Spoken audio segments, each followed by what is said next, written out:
News, వాస్తవాల ప్రతిబింబం. Welcome to be news. Kakinada జిల్లా తాళరేవు మండల గ్రామాల్లో వ్యవసాయ భూములు కలిగిన రైతులకు పట్టాదారు పాస్ పుస్తకాలు సమర్పించే దిశగా అడుగులు వేస్తున్నారు. కాకినాడ జిల్లా తాళరేవు మండల గ్రామాల్లో వ్యవసాయ భూములు కలిగిన రైతులకు పట్టాదారు పాస్ పుస్తకాలు సమర్పించే దిశగా అడుగులు వేస్తున్నారు. తనిఖీలు నిర్వహించిన ఆర్డీఓ మలిబాబు, రెవెన్యూ అధికారులు గత ప్రభుత్వంలో రీసర్వే పేరిట అవకతవకలను సరిచేసి రైతుల భూములను పూర్తి స్థాయిలో కొలతలు జరిపి ఎటువంటి అవకతవకలు లేకుండా రైతుల భూములకు భరోసా కల్పిస్తూ రెవెన్యూ అధికారులు సమగ్ర విచారణతో ఎటువంటి తప్పిదాలు జరగకుండా రైతులతో అనుసంధానమై వారి యొక్క భూములను సర్వే నిర్వహించి ఆయా రైతులకు పట్టాదారు పాస్ పుస్తకాలు సమర్పించాలని ఆంధ్రప్రదేశ్ రాష్ట్ర ముఖ్యమంత్రి నారా చంద్రబాబు నాయుడు ఆదేశాల మేరకు ముమ్మిడివరం నియోజకవర్గ తాళరేవు మండలంలో పిల్లంక, సుంకరపాలెం గ్రామాల్లో మల్లిబాబు తనిఖీలు నిర్వహించారు. రైతులు సహకరించాలని ఆయన కోరారు. వీరి వెంట తాళరేవు మండలం రెవెన్యూ అధికారులు, సిబ్బంది పాల్గొన్నారు.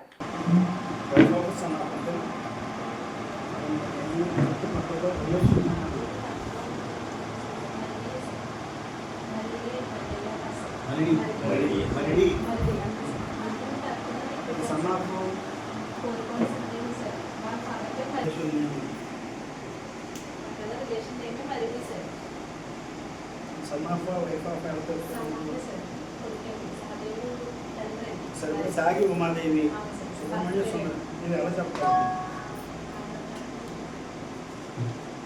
ఇక్కడ రాసుకోబట్టాలి. వైభవ్ సన్నాపని కొంతమంది పెళ్ళికాని అమ్మాయి ఉందనుకో, ఇది రైట్ అయి ఉండొచ్చు, మనం తప్పని అంటారు. ఇలాంటి రికార్డులో ఒక 500 రికార్డులు, ఒక 5 రికార్డులు కూతురు అయి ఉండొచ్చు, అమ్మాయి పెళ్ళి అయి ఉండకపోవచ్చు, ఇంకా భూమి ఉండొచ్చు, సన్నాప దాదాపు రాసి ఉండొచ్చు, మేబీ పెళ్ళికాని కూడా ఉండొచ్చు, సన్నాప అయి ఉండొచ్చు. అదే రిలేషన్షిప్ సరిగ్గా మీరు ఇక్కడ మార్క్ చేసుకోకపోతే ఖచ్చితంగా తప్పు కాకుండా ఈ డేటా కంప్యూటర్ ఆపరేటర్ తెలియదు కదా, అది రాయాల్సిందే. మళ్ళీ ఇదే స్టేజింగ్ వచ్చేసి ఒక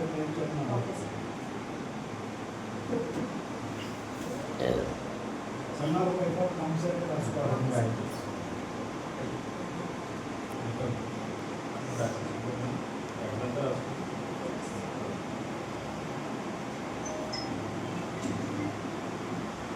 విషయంలో భాగంగా రీసర్వేలో రకరకాల కారణాలతో జరిగినటువంటి పొరపాటును సరిచేయడానికి ప్రస్తుతం ముఖ్యమంత్రి గారి ఆదేశాల మేరకు నియోజకవర్గానికి 2 గ్రామాలను ముందుగా సెలెక్ట్ చేసుకుని మొదటి వారం అంతా అందులో ఉండేటువంటి తప్పులన్నింటినీ సరిచేసుకోవటం, రెండో వారం ఆ రైతులను కబురు పెట్టి వారితోటి ఏమన్నా ఇంకా తప్పులు ఉన్నాయని వారి దగ్గర చూసుకోవటం, వారికి ఒక చిత్తుప్రతిని ఇవ్వటం, రఫ్ డ్రాఫ్ట్ పట్టదారు పుస్తకం ఇవ్వటం, వారు దాన్ని ఓకే అని సంతకం పెడితేనే కొత్త పుస్తకం ప్రింట్ అయ్యి బయటకు వస్తుందన్నమాట. సో అంటే టోటల్గా ఒక్క తప్పు కూడా లేకుండా ఆ పట్టదారు పుస్తకాలు ఇవ్వటానికి ఒక ఎక్సైజ్ మొదలుపెట్టాం. అందులో తాళరేవు నియోజకవర్గానికి 2 గ్రామాలు, పిల్లంక, సుంకరపాలెం 2 గ్రామాలు సెలెక్ట్ అయ్యాయి. ఇవాళ పిల్లంక గ్రామం రికార్డుని తనిఖీ చేయడానికి వచ్చాను. వర్క్ స్టార్ట్ అయ్యి 2 రోజులు అయింది. ఒక 30% వర్క్ జరిగింది. I'm satisfied with the performance of my staff. అయితే రైతులు కూడా సహకరించాలి. కొంచెం దూరంగా ఉన్నటువంటి రైతులు ఫోన్ చేసినా, వాట్సాప్ చేసినా, మెయిల్ చేసినా కొంచెం రెస్పాండ్ అయ్యి డాక్యుమెంట్స్ ఇవ్వటం కానీ, లేకపోతే వారు సరే ప్రాపర్ రెస్పాన్స్ ఇవ్వటం కానీ విలేజ్ రెవెన్యూ అధికారులకు చేస్తే ముఖ్యమంత్రి గారు ఆశిస్తున్నట్టు 100% ఎర్రర్లెస్ పట్టదారు పుస్తకాలు అందరికీ అందజేయడం జరుగుతుందని తెలియజేసుకుంటున్నాం. అంబేద్కర్ కోనసీమ జిల్లా అంతర్వేది శ్రీ లక్ష్మీ నరసింహస్వామి కళ్యాణోత్సవం పురస్కరించుకొని భారీ గజమాల ఊరేగింపు. అల్లవరం మండలం ఓడలరేవు నుండి అంతర్వేది దేవస్థానం వరకు కొనసాగుతున్న భారీ గజమాల యాత్ర కొనసాగింది. దేవాలయ వ్యవస్థాపకులు గోపనాథి కృష్ణమ్మ వారసులు అగ్నికుల క్షత్రియ సామాజిక వర్గ నాయకుల ఆధ్వర్యంలో ఈ కార్యక్రమం కొనసాగింది. గత 15 సంవత్సరాలుగా నిరంతరాయంగా సాగుతున్న ఈ యాత్ర ఈ ఏడాది 16వ వసంతంలోకి అడుగుపెట్టిన గజమాల యాత్ర ఎటువంటి అవాంఛనీయ సంఘటనలు జరగకుండా పోలీసుల సహకారంతో భక్తులు క్రమశిక్షణతో కొనసాగిన యాత్ర. గజమాలను స్వామివారికి సమర్పించి కళ్యాణాన్ని వీక్షించేందుకు 2 రాష్ట్రాల నుండి తరలివస్తున్న భక్తులు. అంబేద్కర్ కోనసీమ జిల్లా అంతర్వేది శ్రీ లక్ష్మీ నరసింహస్వామి కళ్యాణోత్సవం పురస్కరించుకొని భారీ గజమాల ఊరేగింపు. అల్లవరం మండలం ఓడలరేవు నుండి అంతర్వేది దేవస్థానం వరకు కొనసాగుతున్న భారీ గజమాల యాత్ర కొనసాగింది. దేవాలయ వ్యవస్థాపకులు గోపనాథి కృష్ణమ్మ వారసులు అగ్నికుల క్షత్రియ సామాజిక వర్గ నాయకుల ఆధ్వర్యంలో ఈ కార్యక్రమం కొనసాగింది. గత 15 సంవత్సరాలుగా నిరంతరాయంగా సాగుతున్న ఈ యాత్ర ఈ ఏడాది 16వ వసంతంలోకి అడుగుపెట్టిన గజమాల యాత్ర ఎటువంటి అవాంఛనీయ సంఘటనలు జరగకుండా పోలీసుల సహకారంతో భక్తులు క్రమశిక్షణతో కొనసాగిన యాత్ర. గజమాలను స్వామివారికి సమర్పించి కళ్యాణాన్ని వీక్షించేందుకు 2 రాష్ట్రాల నుండి తరలివస్తున్న భక్తులు.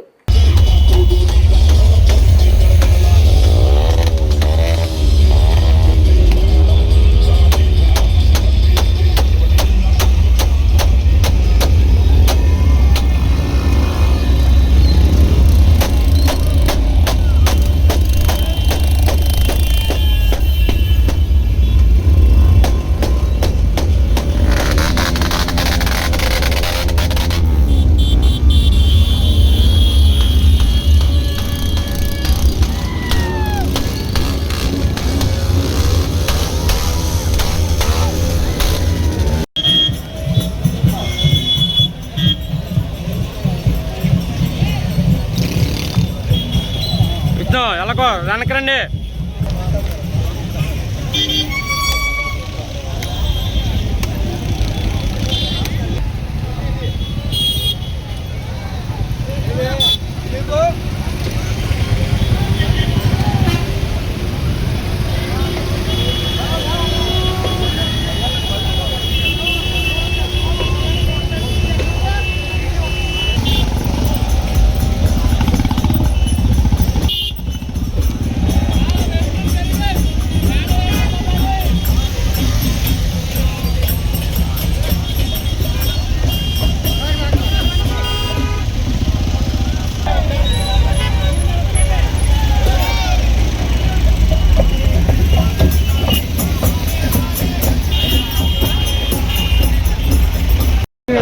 సలహాలు సూచనలు ఇచ్చి ఈరోజు ఎవరూ కూడా సైలెన్సులు తీయొద్దు, ఎవరూ కూడా లైన్గా ఏదైతే మనం యాత్ర చేస్తున్నామో యాత్ర అంతా కూడా సౌమ్యంగా సైలెంట్గా అందరూ కూడా మరి యాత్ర సాగాలి. ఎందుకంటే మనకు కూడా మన కమ్యూనిటీ కూడా మంచి పేరు రావాలి.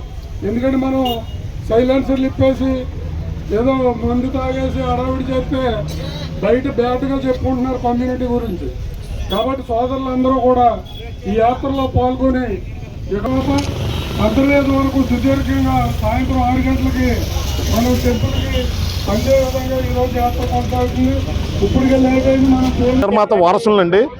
మా ఫాదరు 30 సంవత్సరాల నుంచి ఆయన పోరాటం చేయడం జరిగింది. ఆయనకి ఏ విధంగా న్యాయం జరగలేదు. డీసీ కోర్టులో డిప్యూటీ కమిషనర్ గారు 2008లో మేము 2006లో 30/87 యాక్ట్ ప్రకారంగా మేము కోర్టులో కేసు వేస్తే 2008లో జడ్జిమెంట్ ఇస్తూ 2007లో 33/2007 అనే అమెండ్మెంట్ని ఇంప్లిమెంటేషన్ చేసి దాన్ని బేస్ చేసుకుని ఆర్డర్ అవ్వడం జరిగిందండి. అది కూడా చట్టవిరుద్ధం. అది డీసీ గారు మాకు డిప్యూటీ కమిషనర్ గారు నేను రిటైర్డ్ అయిపోతున్నాను, నేను నెలాఖరిని నేను జడ్జిమెంట్ ఇవ్వకూడదని మాకు ఆర్గ్యుమెంట్లో చెప్పడం జరిగింది.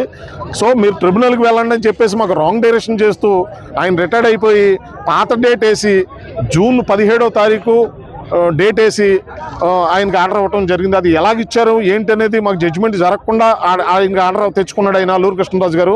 ఆ ఆర్డర్ తెచ్చుకుని జూలై 9వ తారీఖున రాత్రి 9 గంటలకు ప్రమాణ స్వీకారం చేయడం జరిగింది 4 మనుషులతో. అది పొద్దున పేపర్లో పడితేనే కానీ మాకు తెలియలేదు. ఈ విషయాన్ని నేను ఎప్పుడు కూడా క్షుణ్ణంగా చెప్పడం మీడియాకు ముందు కూడా 2-3 సార్లు ప్రెస్ మీట్ చెప్పడం జరిగింది. అయితే ఇప్పుడు మన పవన్ కళ్యాణ్ గారికి కానీ ప్రభుత్వానికి కానీ క్షుణ్ణంగా నేను పేపర్ రూపంలో చూపించాలని చెప్పేసి అపాయింట్మెంట్ దొరికితే చూపించడానికి నేను సిద్ధంగా ఉన్నాను.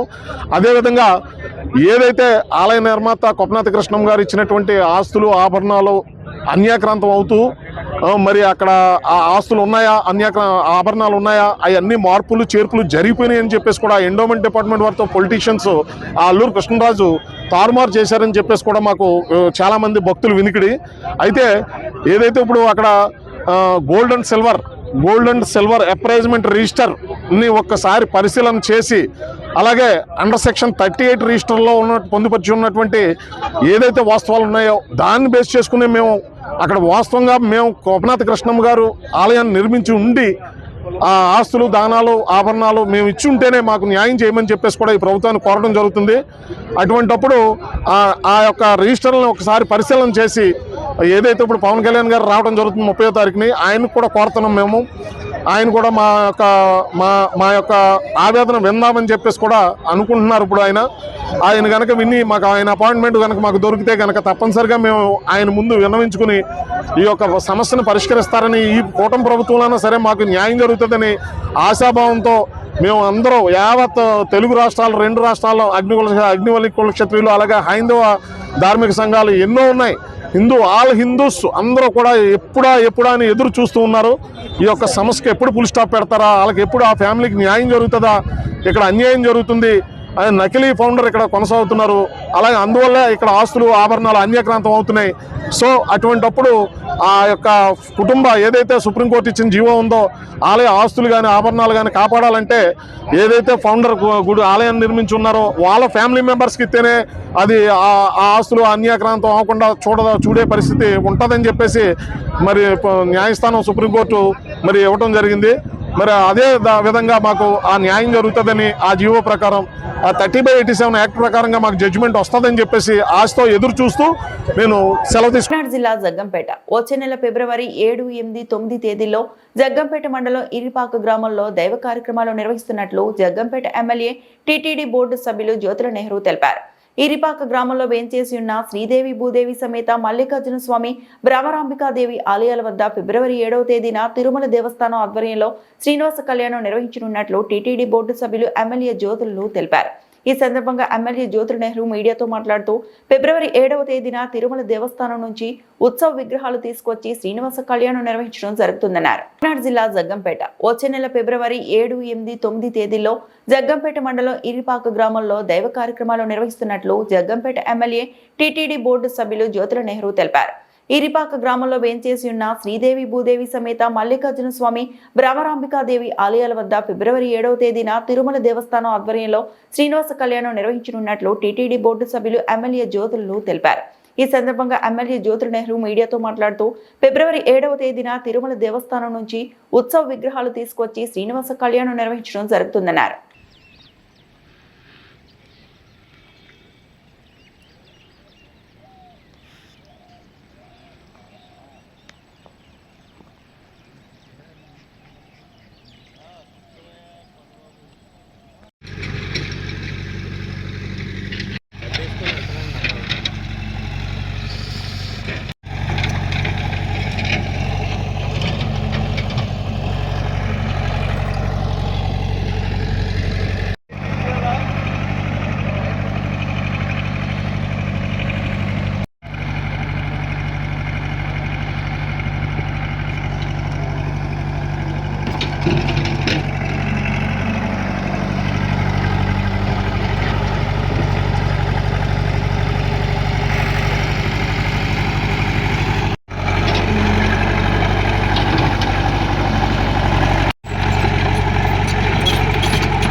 రమ్మన్నావు కదా రమ్మన్నావు కదా మండిపోయింది.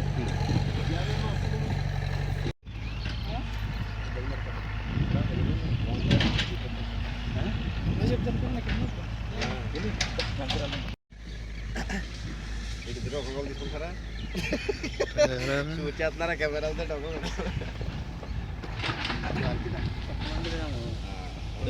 ఈ ప్లేస్ అంతా ఒక అయిపోయిందంటే ఎంత లుక్ అంత అది రికార్డింగ్ అయిపోద్ది నా మాట దాంట్లో వచ్చేస్తున్నాను.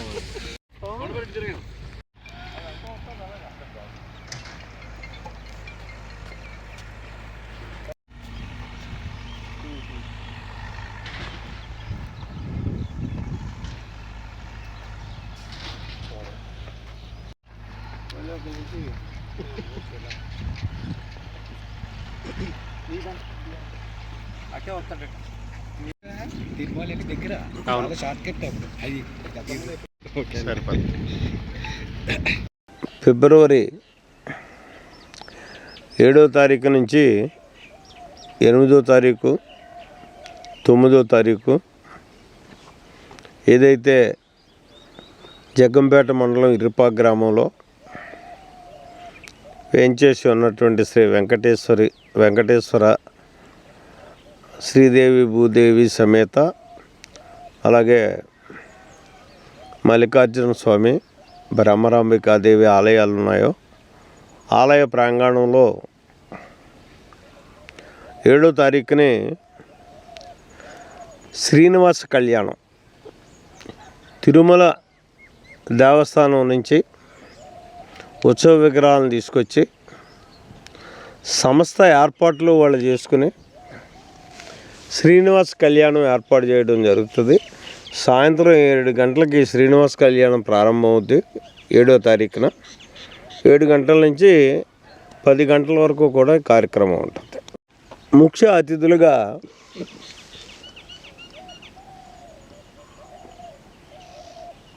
తిరుమల తిరుపతి దేవస్థానం చైర్మన్ బిఆర్ నాయుడు గారు, అలాగే బోర్డు మెంబర్స్ అంతా చాలా వరకు బోర్డు మెంబర్స్ కూడా రావడం జరుగుతుంది. అలాగే ఎడిషనల్ కమిషనర్ ఎవరైతే ఎడిషనల్ ఈవో ఉన్నారో ఈవో వెంకయ్య చౌదరి గారు కూడా రావడం జరుగుతుంది ఆ రోజు. వీళ్ళందరూ అతిథులుగా హాజరై అలాగే మన ప్రజాప్రతినిధులు పెద్దలందరూ కూడా హాజరవుతారు. సుమారు ఒక 10,000 మందితోటి ఇక్కడ శ్రీనివాస కళ్యాణం జరుగుతుందని చెప్పేసి నా అంచనా. దాన్ని దాటినా ఆశ్చర్యపోవక్కర్లేదు. దాన్ని దృష్టిలో పెట్టుకుని ఈవేళ ఈ ఏర్పాట్లన్నీ కూడా మేము చేయడం జరుగుతుంది. సుమారు 5 ఎకరాలు ప్రాంగణాన్ని సభా ప్రాంగణాన్ని ఏర్పాటు చేస్తున్నాం. ఇక్కడ చేసేటటువంటి ఇది ఆ రోజుతోటి కాకుండా ఇది ప్రతి సంవత్సరం కూడా ఇదే విధానంతో జరిగేటటువంటి కార్యక్రమంగా చెయ్యాలి అని చెప్పి ఆలోచనతో శాశ్వతంగా ఇక్కడ ఒక కళాక్షేత్రాన్ని కూడా నిర్మాణం చేయడం జరుగుతుంది. ఆదివారం 8వ తారీఖు సత్యనారాయణ స్వామి సామూహిక వ్రతాలు ఉంటాయి. 7 గంటలకు ప్రారంభమవుతాయి. అది 10 గంటలతోటి క్లోజ్ అయ్యి అక్కడి నుంచి సాయంత్రం సత్యనారాయణ స్వామి కళ్యాణం ఉంటుంది. కళ్యాణ మహోత్సవం కూడా 7 గంటల నుంచి 10 గంటల దాకా ఉంటుంది. అది కూడా సేమ్ అదే రకంగా శ్రీనివాస కళ్యాణం ఏ స్థాయిలో అయితే జరుగుతుందో అదే స్థాయిలో సత్యనారాయణ స్వామి వ్రతాలు కూడా జరగడం జరుగుతాయి. అలాగే సోమవారం 9వ తారీఖు ఎవరైతే బ్రహ్మరాంబిక మల్లికార్జున స్వామి వెలిసి ఉన్నాడో శ్రీశైలంలో అక్కడి నుంచి ఉత్సవ విగ్రహాలు రావడం, ఆ పండితులు రావడం, వాళ్ళే ఇక్కడ బ్రహ్మరాంబిక మల్లికార్జున స్వామి కళ్యాణ మహోత్సవం కూడా నిర్వహించడం జరుగుతుంది. అది కూడా ఆ స్థాయిలోనే ముందు రోజు ఏ రకంగా జరుగుతుందో 3 రోజులు అదే స్థాయిలో జరుగుతాయి. దీనికి ఇది మారుమూల గ్రామం కాబట్టి సుమారు మా నియోజకవర్గంలో ఉన్నటువంటి మహిళా భక్తులకి ఒక 100 బస్సుల వరకు కూడా ఏర్పాటు చేయాలని చెప్పేసి నిర్వాహకులు భావిస్తున్నారు. ఇక ఉన్నది మా ఊరందరూ కూడా ఎవరు వాహనాల మీద వాళ్ళు వచ్చేటటువంటి పరిస్థితి ఉంటుంది. ఇది సింపుల్గా జరిగేటటువంటి కార్యక్రమం. అష్టాదశ శక్తి పీఠాల్లో 12వ శక్తి పీఠంగా పంచారామ క్షేత్రం, త్రిలింగ క్షేత్రాల్లో ఒకటైన ద్రాక్షారామ శ్రీ మాణిక్యాంబ సమేత శ్రీ భీమేశ్వర స్వామి వార్ల దివ్య కళ్యాణ మహోత్సవాలు ఈ నెల 28వ తేదీ నుంచి ఫిబ్రవరి 3వ తేదీ వరకు జరగనున్నాయి. అష్టాదశ శక్తి పీఠాల్లో 12వ శక్తి పీఠంగా పంచారామ క్షేత్రం, త్రిలింగ క్షేత్రాల్లో ఒకటైన ద్రాక్షారామ శ్రీ మాణిక్యాంబ సమేత శ్రీ భీమేశ్వర స్వామి వార్ల దివ్య కళ్యాణ మహోత్సవాలు ఈ నెల 28వ తేదీ నుంచి ఫిబ్రవరి 3వ తేదీ వరకు జరగనున్నాయి. శ్రీ భీమేశ్వర స్వామి వారి ఆలయ ప్రాంగణంలో ఒకే వేదికపై శ్రీ మాణిక్యాంబ సమేత శ్రీ భీమేశ్వర స్వామి వారికి, శ్రీలక్ష్మి సమేత శ్రీ నారాయణ స్వామి వారికి, శ్రీ చండికా సమేత శ్రీ సూర్యేశ్వర స్వామి వారికి కళ్యాణం నిర్వహించడానికి అన్ని ఏర్పాట్లు పూర్తి చేసిన అధికారులు ఈ నెల 28న కళ్యాణ మహోత్సవం, 29న గరుడ వాహనంపై స్వామివారి నగరోత్సవం, 30న స్వామి అమ్మవార్లకు సదస్యం, పండిత సత్కారం, నీరాజనం, మంత్రపుష్పములు, తీర్థప్రసాద వినియోగము, 31న శ్రీ స్వామివారి అమ్మవార్ల రథోత్సవం, ఫిబ్రవరి 1న వసంతోత్సవం, 2న తెప్పోత్సవం, 3న శ్రీ పుష్పోత్సవం కార్యక్రమాల్లో కళ్యాణ మహోత్సవాలు ముగిశాయి. కళ్యాణ మహోత్సవాలు తిలకించేందుకు వచ్చే భక్తులకు ఎటువంటి ఇబ్బందులు లేకుండా ఏర్పాట్లు పూర్తి చేసినట్లు ఈవో వెంకట దుర్గా భవాని తెలిపారు.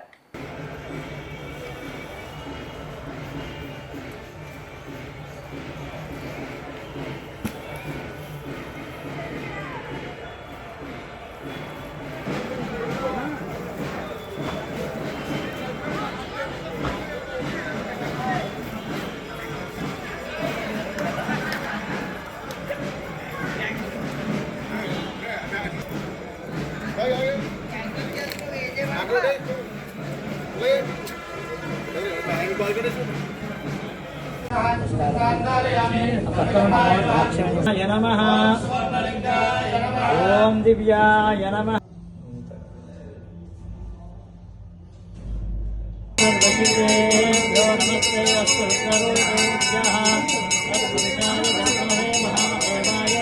బిఆర్ అంబేద్కర్ కోనసీమ జిల్లా కొత్తపేట మండలం గంటి గ్రామంలో దళితులపై జరిగిన దాడికి నిరసనగా దళిత సంఘాల నాయకులు, యువకులు, మహిళలు భారీ ర్యాలీగా తరలివచ్చి బాధితులకు న్యాయం జరగాలని కొత్తపేట ఆర్డీఓకు వినతిపత్రం అందించారు.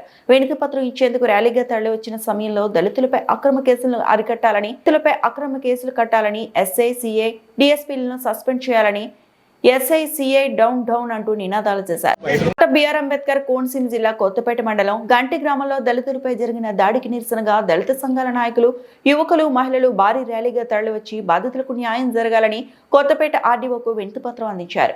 వినతిపత్రం ఇచ్చేందుకు ర్యాలీగా తరలివచ్చిన సమయంలో దళితులపై అక్రమ కేసులను అరికట్టాలని, దళితులపై అక్రమ కేసులు కట్టాలని, ఎస్ఐ, సిఐ, డిఎస్పీలను సస్పెండ్ చేయాలని, ఎస్ఐసిఐ డౌన్ డౌన్ అంటూ నినాదాలు చేశారు. తమకు న్యాయం జరగకపోతే మండల స్థాయి నుంచి రాష్ట్ర స్థాయి వరకు ఉద్యమం తీవ్రతరం చేస్తామని హెచ్చరించారు. ఆర్డీఓ వినతిపత్రం తీసుకునేందుకు కిందికి దిగి రావాలని నినాదాలు చేస్తూ ఆర్డీఓ కార్యాలయం ఎదుట రోడ్డుపై బైఠాయించారు. దీనితో కొంతసేపు రోడ్కు రెండు వైపులా ట్రాఫిక్ భారీ అంతరాయం ఏర్పడింది.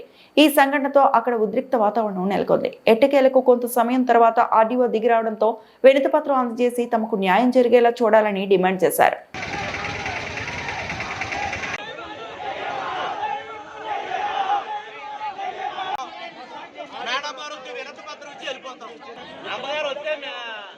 ప్రభుత్వ గారు వస్తే మేము వినతి పత్రం ఇచ్చి వెళ్ళిపోతాము. మా నిరసన వెళ్ళిపోతున్నాం. రావాలి.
రమణ గారు రండి. దయచేసి అమ్మా అందరూ నిలబడండి.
మరి దళితుల మీద జరుగుతున్నటువంటి దాడులని పోలీసులు మరి నిర్లక్ష్యం ఎందుకు చేశారో తెలియదు కానీ వాళ్ళు కిరాచకంగా మరి ఆ కుర్రవాళ్ళు అక్కడ షోడబెట్టి దాడానికి వెళ్ళినప్పుడు వాళ్ళు దాడి చేశారు. దాడి చేసినప్పుడు వాళ్ళని అరెస్ట్ చేయాలి, వీళ్ళని అరెస్ట్ చేయాలి కదా. మరి దళితులను అరెస్ట్ చేశారా? తక్కువ జాతి వాడు, కులం తక్కువ వాడమని సూచించడమే కాకుండా మరి ఆ పిల్లల్ని రక్తరాచులతో కత్తులతో వాళ్ళు పొడి చేసి వాళ్ళు ఇష్టానుసారంగా వాళ్ళు వదిలేసి వెళ్ళిపోయారు. మరి వాళ్ళు చనిపోతే ఎవరిని రెస్పాన్సిబిలిటీ, ఎవరిని రక్షించేది? ఇక ఈ దళితులని పోలీసులు కూడా చాలా నిర్లక్ష్యం చేశారు ఈ విషయంలోని. మరి ఆ పిల్లలు అక్కడ చనిపోతే ఎవరండి ఇచ్చేది? అటు దళితులు ఇది అంబేద్కర్ కోనసీమ జిల్లా, అంబేద్కర్ భావజాలం ఉన్నటువంటి ఇక్కడ రెద్దులందరూ ఉన్నారు. అటు ఒక మాట చెప్తున్నాను సార్, నేను మీడియా సహోదరులారా మీరు ఒక మాట గమనించండి. ఈ రోజు మనం అనుభవిస్తున్న ప్రతి మెతుకు కూడా డాక్టర్ బిఆర్ అంబేద్కర్ ఇచ్చిన హక్కు అనేసి ఈ దేశంలో ఉన్నటువంటి ప్రజలు ఓసీ, బీసీ, ఎస్టీ ఎవరైనా ప్రతి కులాలు కూడా వర్తిస్తుంది. ఈ రోజు మా దళిత పిల్లలే ఈ రోజు బలైపోయారు. అంటే తక్కువ కులమానా, దళితుడానా, ఎవరు ప్రశ్నించట్లేదనా? నేను ఈ మాటలని మన పోలీసు అధికారులకి నేను సభాముఖంగా ఆ రోజు మాట్లాడడం జరిగింది. అయితే రాత్రి కాడే ఇతరులను అరెస్ట్ చేయడం జరిగింది. మరి ఇంకా మిగతా మంది కూడా అరెస్ట్ చేయాలని ఈ మీడియా తరఫున ప్రతి ఒక్కరిని కూడా పోలీసు వారిని నేను అడుగుతున్నాను. అలాగే మరి దళిత విషయంలో కూడా పోలీసులు ఎందుకు నిర్లక్ష్యం చేస్తున్నారు, ఎస్సీ ఎస్టీ కేసులలోని ఎందుకు నిర్లక్ష్యం చేస్తున్నారు అనేది కూడా మాకు ఇప్పటికి వరకు అర్థం కావడం లేదు. ఎందుకంటే దళితులంటే లోకువా, దళితులంటే చిన్న చూపా, ఎవరు దళితులు అనేది కూడా ఒకసారి పోలీసులు గారు కూడా ఒకసారి గ్రహించాలి. ఎందుకంటే అధికార దృష్టి కూడా ఇది తీసుకువెళ్ళడం జరిగింది. ఇంకా కూడా ఇది ఇంకొక 4-5 రోజులు, నెల రోజులు కావచ్చుంది. కానీ ఇది ఒక ఘటనకు కూడా తీసుకురాలేదు, సరైన సమాధానం తీసుకురాలేదు. ఎందుకు తక్కువ జాతి అయినా లేదా తక్కువ కులాలు మేము దళితులు. ఇక్కడ అంబేద్కర్ కోనసీమ జిల్లా కొత్తపేట నియోజకవర్గం గంటి గ్రామంలో దళితులపై జరిగినటువంటి దాడిని బహుజన సేన తీవ్రంగా ఖండిస్తూ ఉంది. మిత్రులారా, అధికార దుర్వినియోగానికి పాల్పడినటువంటి పోలీస్ డిపార్ట్మెంట్ పైన ఖచ్చితంగా అట్రాసిటీ యాక్ట్ సెక్షన్ 4 కింద డిఎస్పీ కానీ, ఎస్ఐ కానీ, కానిస్టేబుల్ కానీ ఎవరైతే అధికారానికి దుర్వినియోగం పాల్పడి మా బిడ్డలపై అన్యాయంగా కేసులు పెట్టి ఇరికిచ్చి వాళ్ళని జైలు పాలు చేశారో వాళ్ళందరి పైన ఖచ్చితంగా యాక్షన్ తీసుకోవాల్సిందిగా కోరుతున్నాం. 2వ తేదీ దాడి జరిగితే మా 3 తమ్ముళ్లను కూడా 2వ తేదీని అరెస్ట్ చేసి కనీసం రక్త గాయాలైనా కూడా వైద్యం అందించకుండా 2వ తేదీని అరెస్ట్ చేసి 5వ తేదీ ఎక్కడో దొరికినట్టు రిమాండ్ చూపిస్తారా? అదే రకంగా దళిత సంఘాలన్నీ ఏకమై డిమాండ్ చేస్తే తప్ప 11వ తేదీ పోలీసులు ఆపోజిట్ పార్టీ పైన కేసు కట్టడంలో ఉన్నటువంటి మతలబ్ ఏంటి?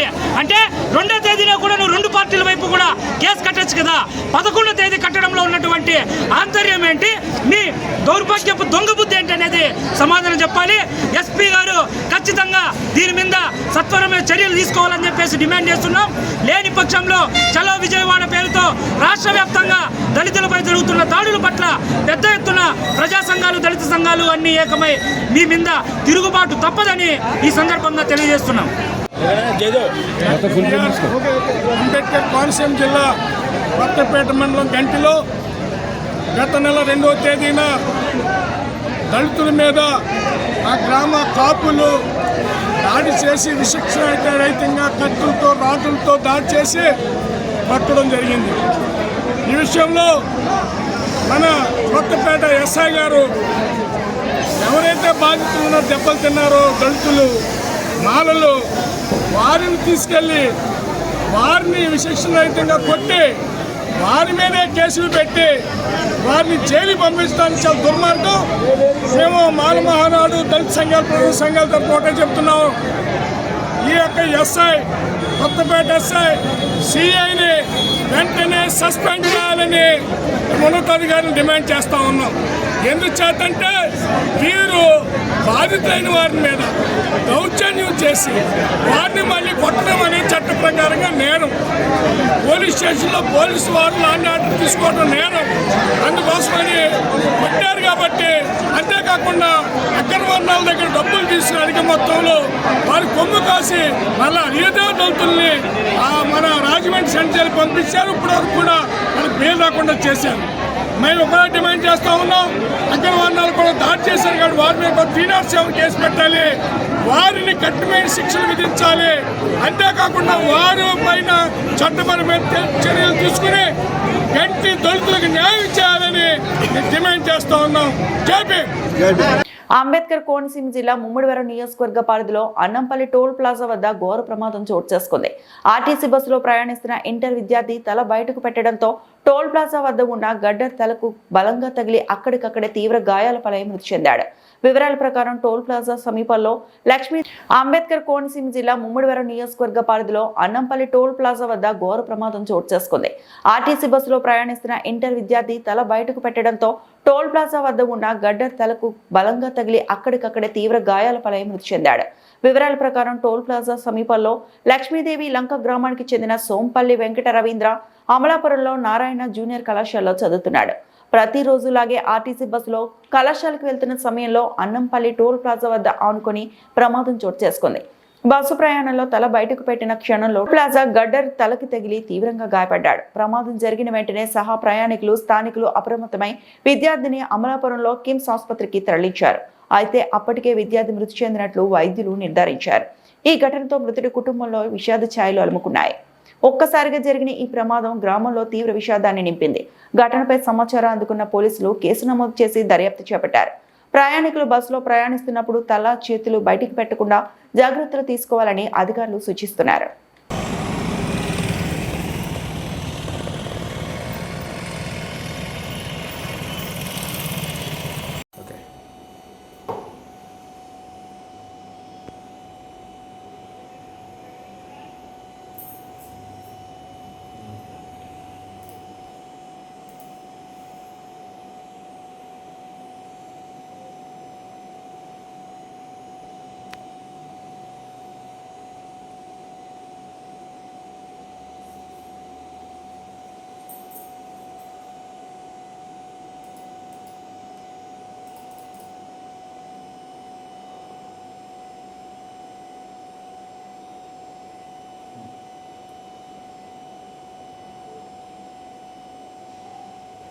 అక్కడ తైలింగ్ చూసారా?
అక్కడ తైలింగ్ చూసారా?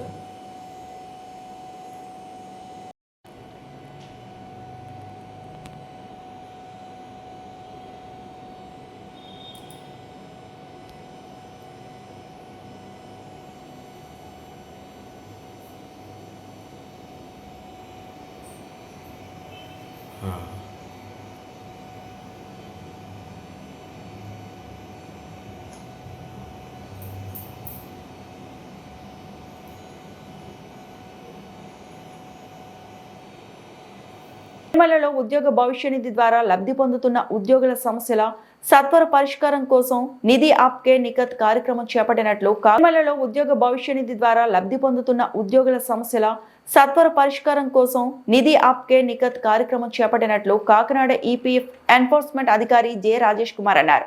మంగళవారం మురిమల్ల శ్రీ వీరేశ్వర స్వామివారి ఆలయంలో పనిచేస్తున్న సిబ్బందికి అవగాహన సదస్సు నిర్వహించారు. ఈ సందర్భంగా ఆయన మాట్లాడుతూ ఉద్యోగుల సౌకర్యార్థం నిధి ఆప్కే నికత్ పేరుతో ఈ నెల 27న శిబిరాలు ఏర్పాటు చేసి సమస్యలు సత్వర పరిష్కారం చేయడం అలాగే సందేహాలను నివృత్తి చేయడం జరుగుతుందన్నారు. ఆలయ పర్యవేక్షణ అధికారి కాటారి శ్రీనివాసరాజు మాట్లాడుతూ ఉద్యోగుల సంక్షేమం కోసం 2018 నుండి ఆలయంలో ఉద్యోగ భవిష్య నిధి అమలు అవుతుందని, అందుకు ఆలయ చైర్మన్ మరియు అసిస్టెంట్ కమిషనర్ కార్యనిర్వహణాధికారికి సిబ్బంది తరపున కృతజ్ఞతలు తెలిపారు. ఇప్పటి వరకు నిధి ద్వారా ఎన్నో ప్రయోజనాలు పొందామని గుర్తు చేశారు. తొలుత ఈపీఎఫ్ అధికారులకు ప్రత్యేక దర్శనం అందించారు. ఈ కార్యక్రమంలో ఈపీఎఫ్ సిబ్బంది, ఆలయ సిబ్బంది పాల్గొన్నారు.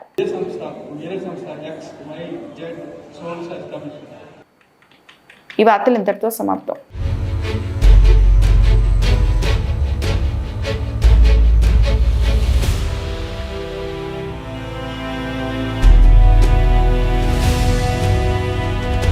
బీ న్యూస్ వాస్తవాల ప్రతిబింబం.